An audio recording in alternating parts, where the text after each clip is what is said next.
Mr. Chairman. Legislator Hathaway. Present. Legislator Berkler. Here. Legislator Mosier. Here. Legislator Gilbert. Here. Legislator Chartrand. Here. Legislator Moorhan. Here. Legislator Leviker. Here. Legislator Osborne. Here. Legislator Nellenbach. Here. And Legislator Dahlhoff. Here. Everyone please stand for the invocation and the pledge. And Legislator Gilbert, would you lead us in the invocation, please? Heavenly Father, I thank you for this privilege to serve our constituents on this board. Thank you also for the blessings that you continue to give to our community. We ask that you would give us a spirit of love, wisdom, and forbearance as we work through our agenda today. Amen. Amen.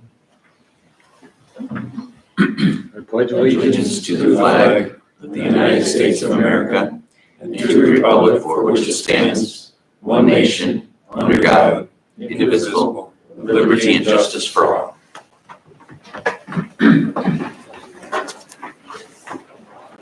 The January 3rd board meeting minutes have been distributed and they stand approved if there are no amendments. Report on the Finance and Rules Committee for Rule 6, please. Thank you, Mr. Chairman. The Finance and Rules Committee has met and they recommend to waive rules to act on late resolutions. Motion, Lisa, second by Andrea. Any discussion? All in favor? Anyone opposed? Carries. Privilege of the floor. Is there anyone here that would like privilege of the floor to pass along any comments or opinions they might have?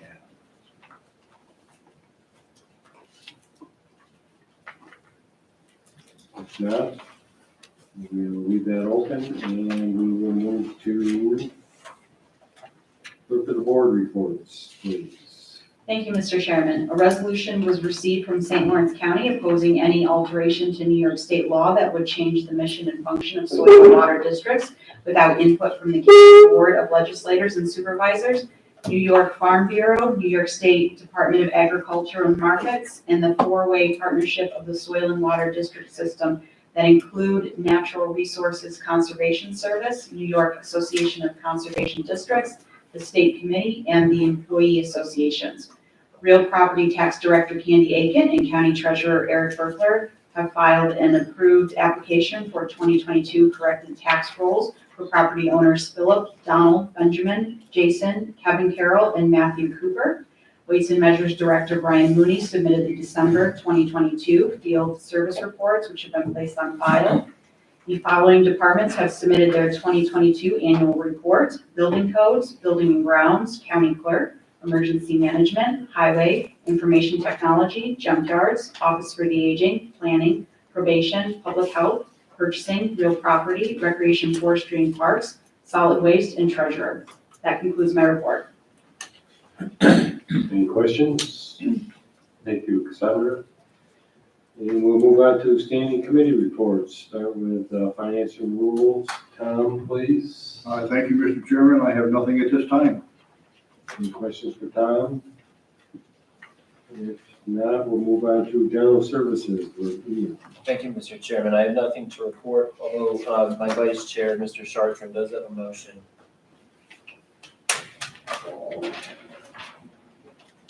I'd like to make a motion to authorize the county attorney to move forward with completing the foreclosure process on the Lions Falls school property. It was stayed for environmental assessment. Moved by Dick, second by Tom. Any discussion? All in favor? Aye. Anyone opposed? Mr. Chairman, please show me abstaining. So Ian abstaining and the motion carries. On to Health and Human Services with Lisa. Thank you, Mr. Chairman. I have nothing to report, but I would just like to say that Bridges Out of Poverty, Lewis County is putting on a event March 7th at the Willows Event Center. There is information about it on the Lewis County Public Health website. It's an all-day event. They provide lunch, and it's an educational kind of framework about the impact that poverty can have, and it's very powerful, and I encourage everyone to attend. So that's March 7th at 3 Willows. And that's all. Any questions for Lisa? Thank you, Lisa. We'll move on to Legislator Chartran, who's the board's represented by the hospital board. Thank you, Chairman. First off, we have Employee of the Month for October and November. Marcus Cruz, RN, was the October Employee of the Month. Elizabeth Lawrence, RN, was the November Employee of the Month. When you see these folks, thank them for the wonderful job that they do. The roof on the new building was completed January 20th, 2023. It's now watertight and the shell is enclosed. The heat was connected Friday, January 20th. We had a little mishap up there with a propane tank on January 4th. The tank was placed on some disturbed earth and it slid. We sent out thank yous to all the fire departments and first responders who did an excellent job that night and avoided any catastrophes. The final touches are being performed to the patient rooms on the east wing. This allows flexibility for the rest of the construction to move on. We're, like all other concerns that have big projects right now, having some material and equipment deliveries. There are ongoing challenges to the supply chain and we are working with them on a daily basis.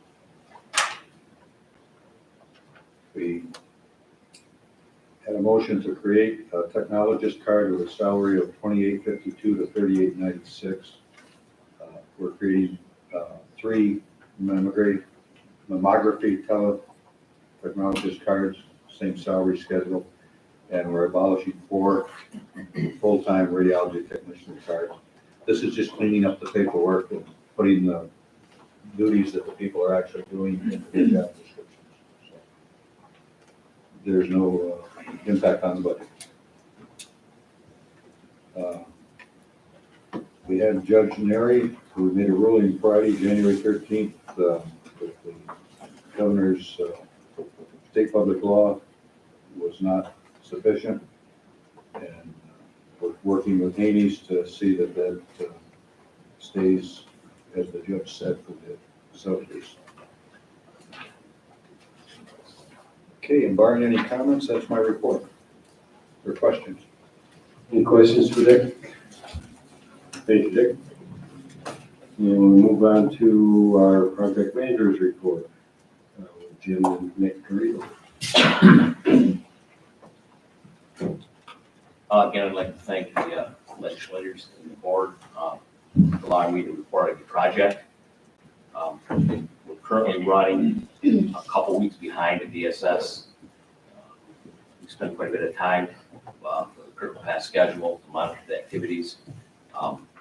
We've been running 2, 4, 6 weeks behind. We're fortunate we have aggressive contractors that have been making up time. So even though we're running a couple weeks behind, I wouldn't be surprised if we hit this scheduled deadline, with the exception of the panels. You know, we've been talking about panels since the beginning of the job. We recently received a notification from the electrical contractor that they should be here in April. Okay, but as far as I'm concerned, until I see them, I'm not going to plan on it. We also notified last year they're going to be here in August. August is coming gone, so until they arrive, you know, then we'll plan around it. But currently, the contractors are very aggressive, working hard, and picking up time up there. We're running around 5 weeks behind at the DMV, and we're going to work with the contractor on that, and we'll keep an eye on that. The rest of the project, new buildings at the highway garage. Once again, the panels are driving those. And we met with Betty and Cream today, now that the building arrived, and we're gonna update the schedule on that. We're also gonna incorporate the work associated with the DOT entrance. So we're currently working with Betty and Cream on that. Are there any questions on that? And I'll Nick's in the field every day, he'll give you an update on some of the specifics. Construction wise, I'll start down at that highway garage site. The furniture metal building has arrived. Tomorrow, the last 4 trucks for that building will be on site. Thursday, they will begin to erect the building.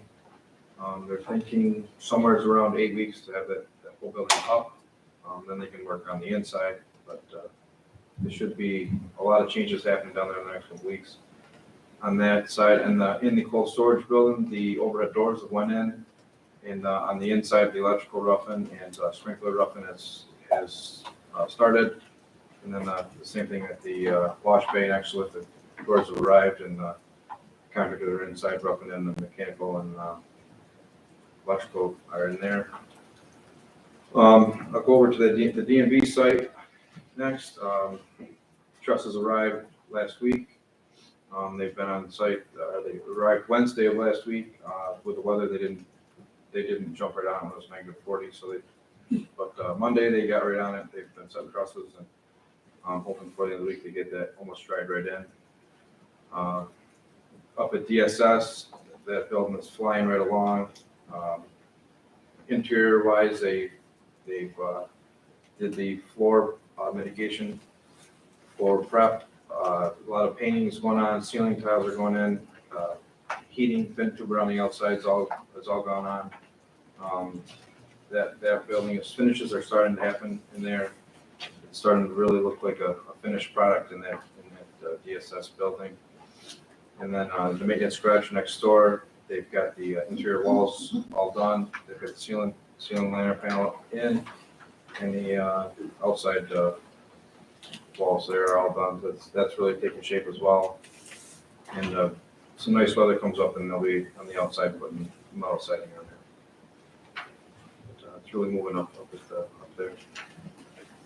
Any questions? If anyone would like a tour, just get a hold of us, we're happy to. When you show up on site, look at a foundation, it's all the same. Now, to watch a building go together is kind of exciting, so. Thank you. Thank you. And with that, we move on to the county manager report. If I speak loud enough, Phil still has to hear me. Turn the volume down. I only have one thing to report. We've been watching some of the developments in Albany regarding the state budget, and one of the things that has us concerned, and in fact, we've added a late resolution this evening that counties across the state are passing similar versions of this resolution, trying to send the message to Albany that, some of the policy changes that the governor has proposed regarding Medicaid are things that, we're not, in favor of at the county level. So real basically, the federal government pays a administrative fee to entities that administer Medicaid. In most places across the United States, that money goes to the states because the states are the ones administering Medicaid. However, in New York State, the county, through our local social services departments, administer a fair amount of Medicaid, not all of it, but a lot of it. The state is in this, budget that's been proposed by the governor. What they're trying to do is keep all of that administrative money from going to the counties. So that would make our weekly share. So we pay weekly share to the state, our portion of Medicaid, that is about $90,000 a week in Lewis County, which is small. I mean, that's one of the smaller counties. That's a small amount. We're worried that if without that, enhanced money, we've called the enhanced FMAP funds, that our entire Medicaid bill in Lewis County would go up by about $700,000. So, it's a clear money play by the state. If you look at the state's budget, their situation that they're in with Medicaid is very clear. The growth rate of Medicaid has been significantly higher even than inflation most years. So they're in a situation where they have to, try to balance the budget and get a program under control that they've had little success getting under control over the last 10 years. So, we're concerned about that, and obviously we want to join with counties across the state to send the message to Albany that, this is a clear money grab. There's other ways to get Medicaid under control, but, putting the burden back on local property taxpayers is not the way to do that. So we're monitoring that, and we'll continue to keep our fingers on the pulse. That 700,000 you mentioned, is that in addition to the 90,000 a week? Yeah. So the 90,000 a week, that's an estimate. It varies. It went down significantly during the pandemic because the feds, as part of the pandemic relief program, increased federal support for Medicaid, which decreased our local support. So, you might remember around budget time, I put up a slide with Jenny's picture on it that said, this is the slide where Jenny could be right, because we didn't budget super aggressively on Medicaid. But I don't think she knew the governor was gonna put this in. She's pretty good, I don't know if she's that good. So yeah, that would bring our total Medicaid bill, up to, what did we say, Eric, about 4.5 million? Maybe more like 4.8 or 4.9. 4.9, yeah. We do have that covered in the budget, but it's definitely a significant increase if it happens. So that's it from me, unless there's any questions. Nice. Thank you, Ryan. And we'll move on to the county treasurer report, Eric, please. I'll start by just adding on a little bit more to Ryan's comment on the budget. I was at a Treasurers Association meeting on Friday, and Dave Lucas, who is NISAC's finance guru, commented that he's been with NISAC for about 15 years. This is the worst budget he's seen from the state directly as it affects counties in his 15 years. So, the various things that they are bringing forward, not towns, not villages, but specifically for counties, are just not good. You have my written report, just a couple highlights from that. This was our final summary of sales tax receipts for 2022. You can see the total amount received at $18,253,000 is significantly higher than what we budgeted. That's a great thing. We just received our first payment today for 2023, and the upward trend continues. So let's just see if we can keep it going. I did also provide, I think if Cassandra's provided to 2022 year-end cash balances report. If you haven't received that yet, let me know, or let Cassandra know. We'll make sure you get that. So that does show you all of our cash balances and reserve balances as of the end of December. I made one note in my written report that an initiative for us in 2023, and we've been working on this for a year or more, and some other smaller efforts, is to continue to move forward more with electronic payments for the county. We started with departmental credit cards probably about a year ago, and we initiated those in 2022. We are trying to implement what's called virtual credit cards, which are basically just one-time electronic payments through our credit card company. So working on that, and we are also trying to work through some technical issues with Munis so we can do more just electronic ACH, EFT payments to our vendors. Definitely something that will be a benefit to our processing and more secure transactions. So it's the way the industry is trying to move, and we're not behind the curve in that. So I'd like to kind of accomplish that and be ahead of the curve. A lot of counties are not doing these things yet. So it's something we're trying to see if we can get that implemented and take one more step forward in 2023. That's all I would comment on this evening. Questions for Eric? Thank you, Eric. Report of the Financial Rules Committee for Rule 7, please. Thank you, Mr. Chairman. The Finance and Rules Committee reports that they have examined the claims presented for payment in the total amount of $6,043,223.56 and recommend that they be audited and allowed for the amounts claimed. Need a motion? Lisa, second. Josh, discussion?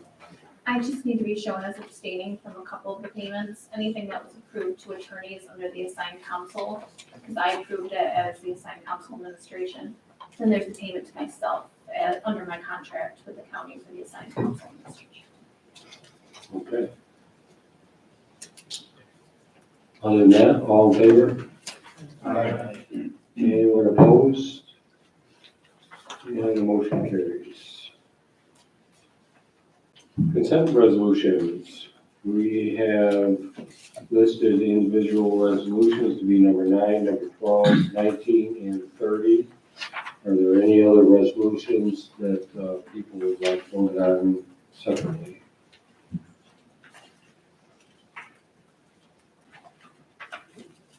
If not, I would like a motion to move the consent resolutions.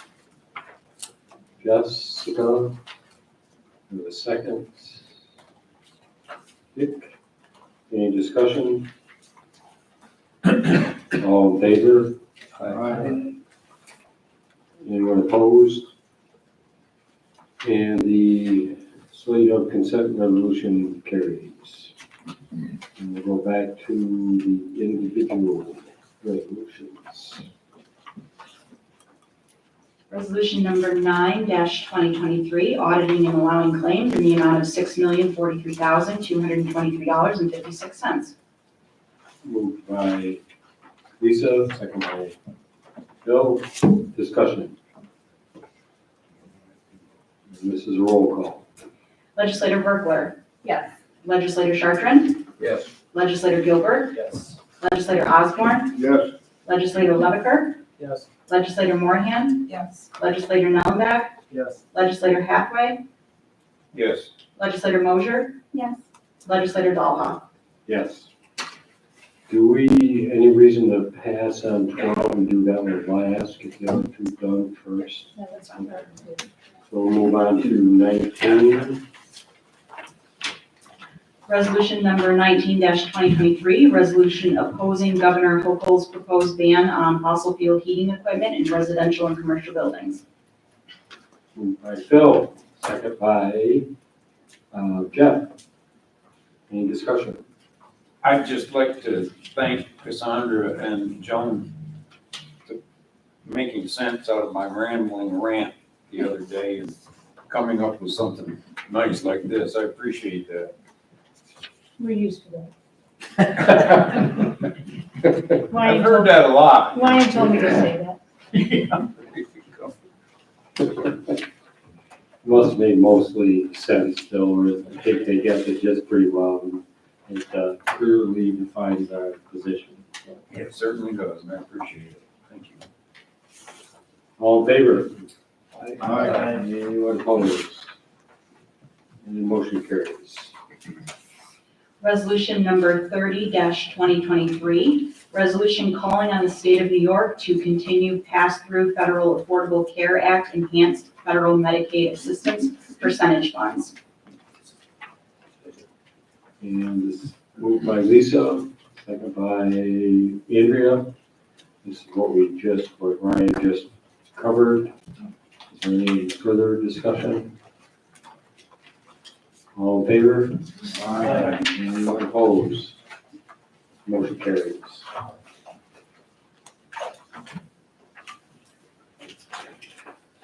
Resolution number 12-2023, determination of significance for proposed purchase of real property pursuant to the New York State Environmental Quality Review Act. Mr. Chairman, before the board considers the motion, I'd like to reintroduce Bodie Smith, our counsel, who helped us on the rail acquisition, and also Michelle Swisher, who worked on the SEQR for us, and Megan Krakowski from planning. Brody has the great honor of walking through part 2 with you. Thank you for allowing me to address the legislature. I wanted to walk you through the SEQR process. Let me give you very briefly an overview of what brought you to this point. This project involves the conversion of approximately 48 parcels totaling roughly 250 acres, 30 miles of mostly inactive rail track to eventually become recreational trails.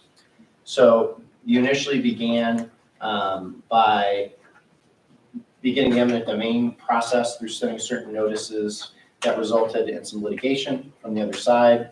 That was eventually settled through the efforts of the county attorney's office, and the broad strokes of the deal was brought to this board in December, which the board then approved. We're in the process of negotiating a purchase agreement, so that domain will not be used. It will be a voluntary transaction. But before we get to you'll eventually see the final terms of a purchase agreement within the next month or so. And once the parties agree to the exact terms, but before you can make a decision to purchase property, you need to abide by the rules under SEQR, the State Environmental Quality Review Act. So that's what we're going to do today, is we're going to check that box and finish your SEQR review so that when we have a final purchase agreement to bring before the legislature, you'll be in a position to act. So previously at your meeting in December, on December 22nd, the board adopted Resolution 332-2022, where you preliminarily classified the action and you approved Part 1 of the environmental assessment form. You may remember that the EAF is divided into 3 sections. Part 1 provides you background information about a potential project. In your packet today, you have another copy of the Part 1 that you were presented back in December, which is distributed to you ahead of the meeting last Wednesday. You'll notice that the top right-hand corner of your Part 1 is stamped in red amended.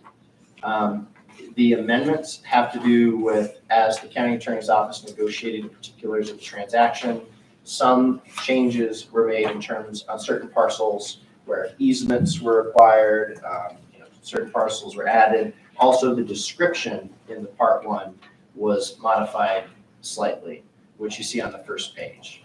For the most part, the Part 1 did not really change. But I would ask before we go any further, the amendments that for the board to approve just by a voice vote, the amendments that have been made to the Part 1 from your December version that you saw by county staff. So if the board finds those amendments acceptable, then you could achieve that with a voice vote. Just by hand or? motion? Yeah, hands would be fine. Yeah. If you approve the amendments to Part 1, just raise your hand. Okay, so your Part 1 has been amended. Part 2 of the EAF is an issue spotting exercise. There are 18 questions in Part 2 of the EAF. When I say issue spotting exercise, we're going to go through these questions as efficiently as possible. And the purpose of it is to identify any potential environmental impacts that then need to be discussed in more depth in Part 3. So for each question, there'll be a question on top, just general for all 18 questions, whether it warrants further discussion. If we say yes on any of those, then we'll discuss the sub-questions. If we say no, then we'll just move on to the next question. So I'll just jump right into it. The first question is impact on land. The EAF asks whether the proposed action may involve construction on or physical alteration of the land surface of the proposed site. The county staff has recommended that you answer this question, no. This does not involve the construction of a building, it's not a mining site, it's not public works in that sense. So if the board is in agreement, you can use hands if that's convenient. As a board in agreement that this question should be answered, no. Does anyone believe it should be answered yes? No? Okay. Hey Brody, should you discuss the scope of this review being the acquisition and for the hiking and walking trails? Yeah, that's a good point. And I alluded to how the That was what we the changed. description. That was what we mainly changed on Yeah. the Part 1. And I'll just take a moment here and I'll read you this 3-sentence description, which is a really good point that was brought up. The action is the purchase of the current inactive and out of service rail line corridor parcels from Mohawk, Adirondack, and Northern Railroad Corporation, and the Lowville and Beaver River Railroad Company for the purpose of keeping the corridors for public use, with the exception of the 1-mile rail tourist line in Croghan, operated by the Railroad Historical Society. It is intended by the applicant for the tourist public use operation to continue pursuant to an agreement between the county and the operator. The proposed action, the acquisition of the above-named railroad corridors, is intended for public recreational uses, including walking and hiking. So that's a really good point to help you make more informed decisions about what we're talking about. We're anticipating that this property that you acquire would be put to use as hiking trails. Now, it's possible in the future that the county may decide to have additional uses. There could be, bicycle trails or snowmobile or other things that require additional improvements, but there's no plan now before the county. There's no impacts to analyze because nothing like that's been designed. But as part of your obligation to SEQR, you have to consider the potential impacts of your decision to acquire the land. And right now, the assumption is that the land would be used for hiking trails. So that's the kind of impacts we're anticipating, that there'd be modest changes in the sense of creating hiking trails. Okay, so question number 2 is impact on geological features. The EAF asks whether the proposed action may result in the modification or destruction of, or inhibit access to any unique or unusual landforms on the site. Examples being cliffs, dunes, minerals, fossils, and caves. So unique geological features are things that are identified in the environmental mapper. Staff didn't identify anything like that along this corridor. So our recommendation is to answer this question no. Does the board agree? Does the legislature agree? Okay. The third question talks about impacts on surface water. The question in the EAF asks whether the proposed action may affect one or more wetlands or other surface water bodies. So this includes things like streams, rivers, ponds. Nothing in the project proposes the alteration of any surface water bodies. For that reason, county staff recommends that you answer this question no. Does the board agree? Okay. Number 4 is impacts on groundwater. The EAF asks whether the proposed action may result in new or additional use of groundwater or may have the potential to introduce contaminants to groundwater or to an aquifer. Oftentimes, you see this question being answered yes if a project is relying significantly on new well water, to feed a building, that sort of thing. Because there are no plans to either introduce contaminants to existing groundwater or to use groundwater as part of this trail system, we recommend that you answer this question no. Does the board agree? Yes. Impact on flooding. The proposed action may result in development on land subject to flooding. The proposed action doesn't include the development in that sense of land in general. There's no structures are proposed at this time, no infrastructure that would be applicable to this question. So for that reason, staff recommends that you answer question number 5 no. Does the board agree? Yes. Impacts on air. The proposed action may include a state-regulated air emission source. If you look through the sub-questions, this is designed for a factory where there will be a point source, a smokestack, where there would be emissions of air pollutants. Nothing about this project contemplates that sort of activity. For that reason, we recommend that you answer this question no. Does the board agree? Yes. So if I'm walking and having heavy breathing doesn't count? Well, we could put a carbon dioxide monitor and check it out to be sure, but generally speaking, no. Okay. As a side note, because I know you do SEQR often on other projects, this question is oftentimes confused to include things much broader than it really is. If there's not an air permit required for a project, this question doesn't really apply. And you look into the sub-questions, that's really what it's asking about, 1,000 tons a year more of carbon dioxide, et cetera, things like that. Not to digress. Number 7, impacts on plants and animals. The proposed action may result in a loss of flora or fauna. So in the construction of a trail, you would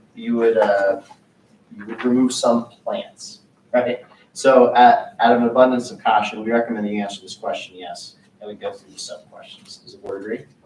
Yes. Okay. Now, how does that affect the northern long-eared bat? It's a good question. So county staff use the environmental mapper to see if there's any habitat for any species that are either endangered or of concern.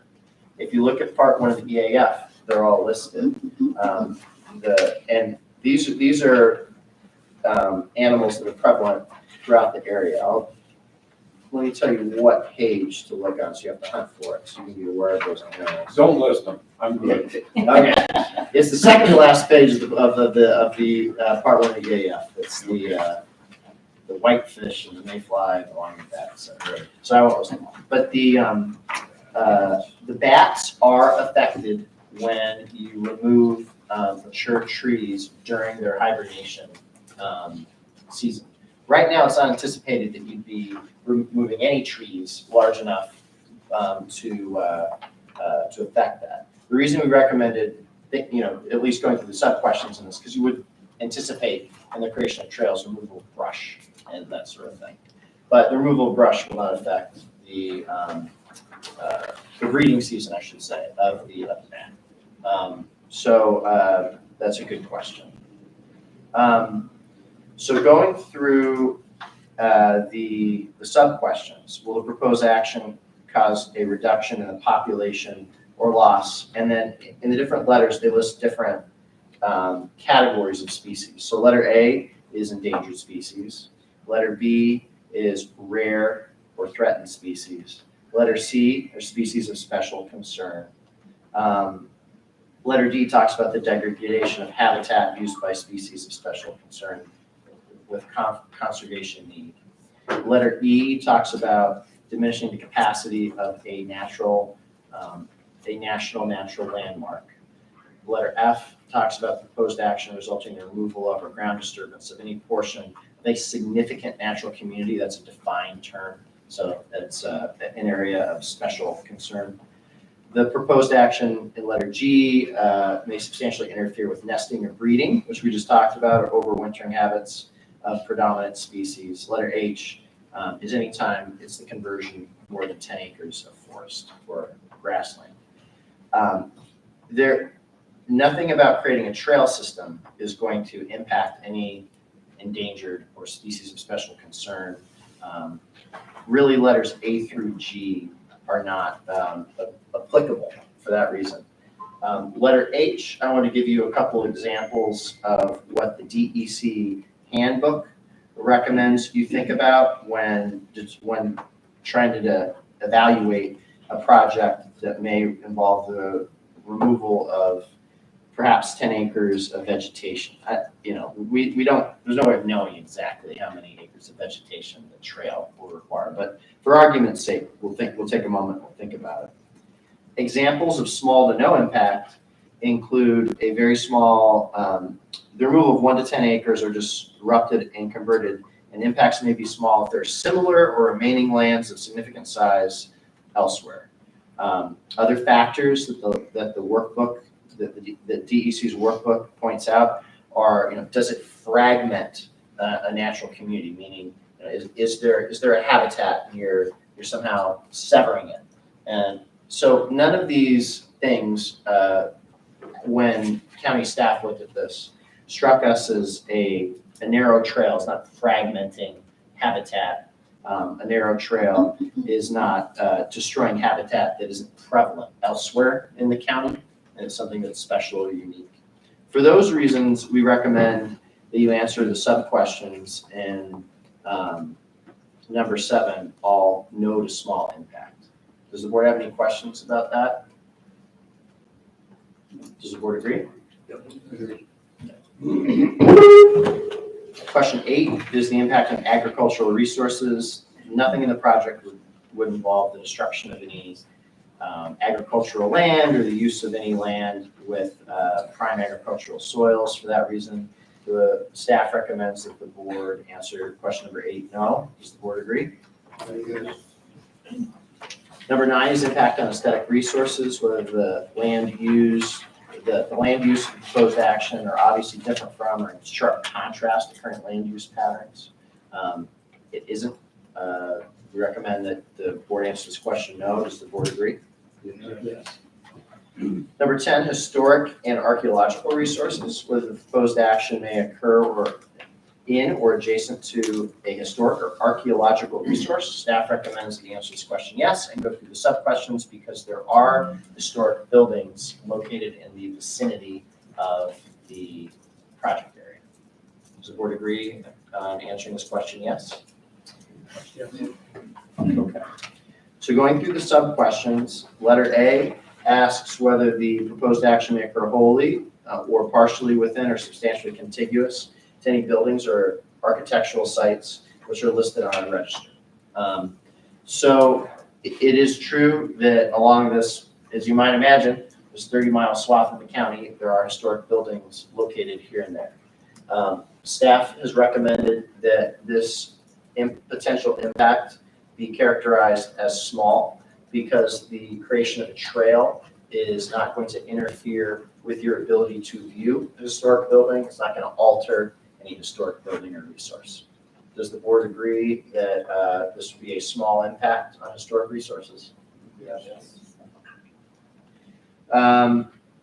The other sub-questions ask whether the proposed action may occur wholly or partially within a designated sensitive archaeological area. Letter C asks whether the proposed action may occur within or contiguous to a site that is it's an archaeological site but isn't in the SHPO inventory. And then there's a catch-all question at the end that helps you evaluate these things. We're not aware of any archaeological resources in the area, so as a result of that, we recommend that you answer the other sub-questions, no or small impact. Does the board agree? Yes. Number 11 is impact on open space and recreation. The proposed action may result in the loss of recreational opportunities or reduction of an open space resource as designated or in an adopted municipal open space plan. It does not. The staff recommends that you answer this question no. Does the board agree? Yes. Number 12 is impact on critical environmental areas. There are no critical environmental areas on the environmental map, but for that reason, we recommend that you answer this question no. Does the board agree? Yes. 13 is impact on transportation. Does the proposed action result in a change to existing transportation systems? Yes, it does. This is a railroad, so for that reason, we recommend you answer this question yes, and we do it with sub-questions. Does the board agree? Yes. All the questions in the sub-questions deal with traffic, parking, pedestrian and bicycle accommodation, that sort of thing. So we're into letter F, other. So in other, the description states that the existing rail not designated abandoned has not been used for rail transportation for many years. Parts have been used for oil tanker storage.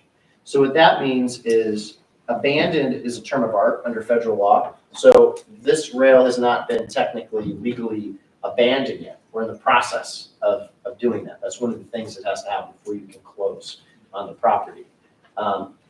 Much of it is, trees growing in the middle of the rail. It's overgrown, it's sort of, retaken by the forest. It's clearly not usable as rail, most of it. But some of it, but it's not technically abandoned. So when we say it's not abandoned, that's what we mean. That's the legal process for the federal government to abandon a railroad.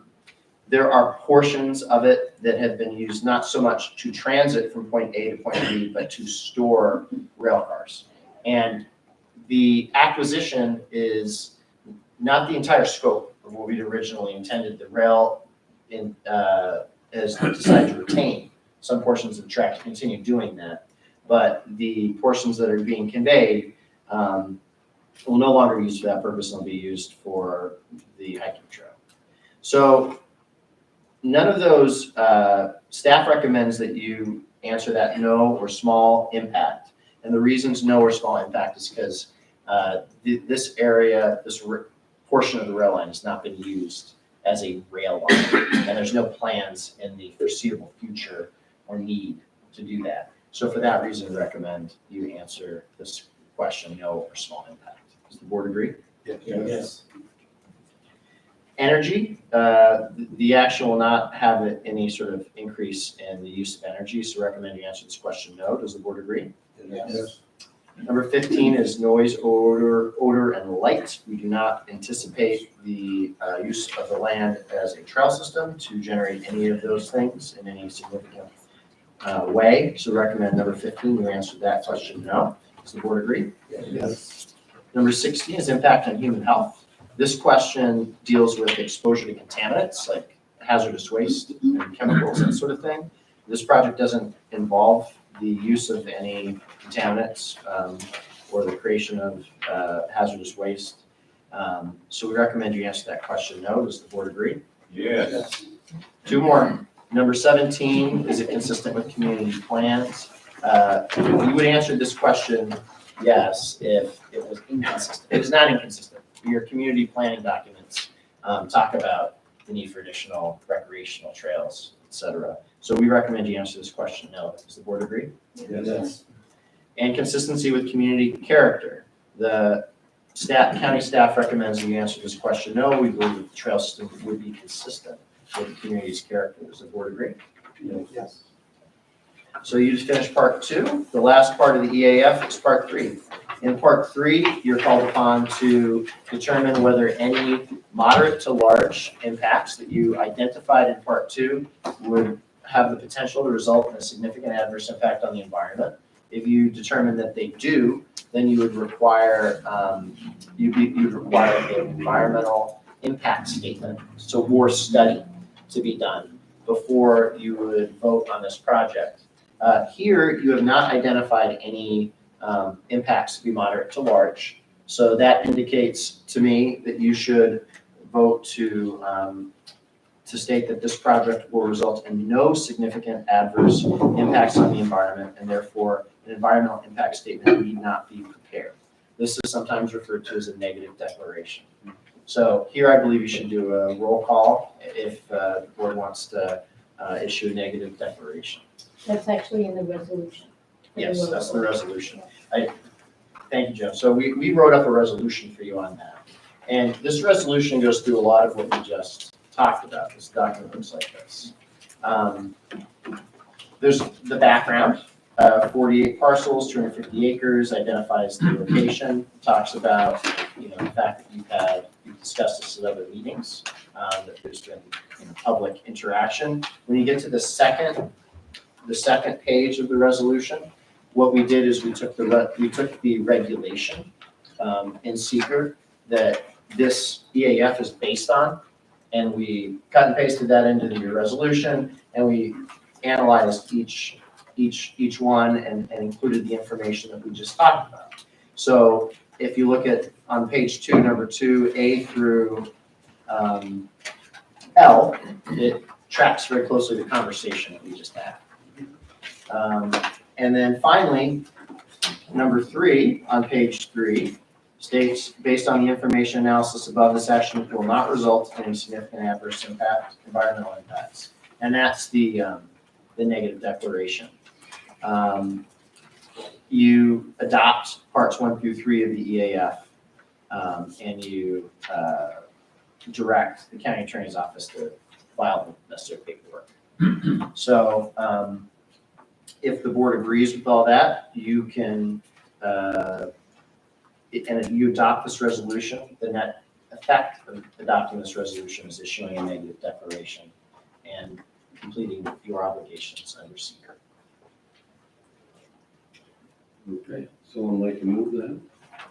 Lisa, we have a second? Dick? Discussion.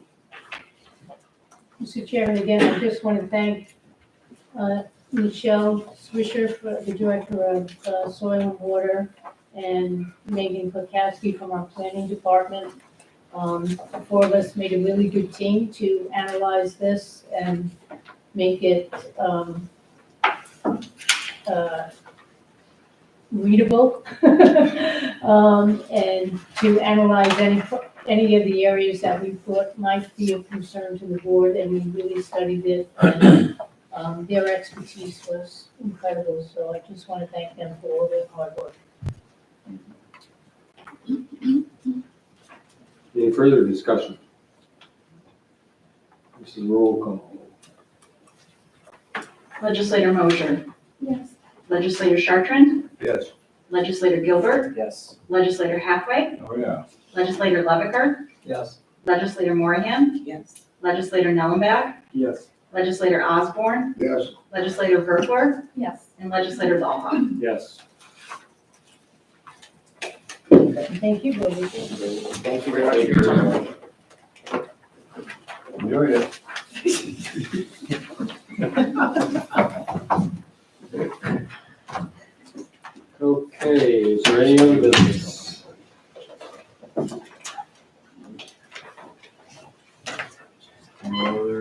business, motion to adjourn. Dick, second. Tom, all in favor? Aye. We are adjourned.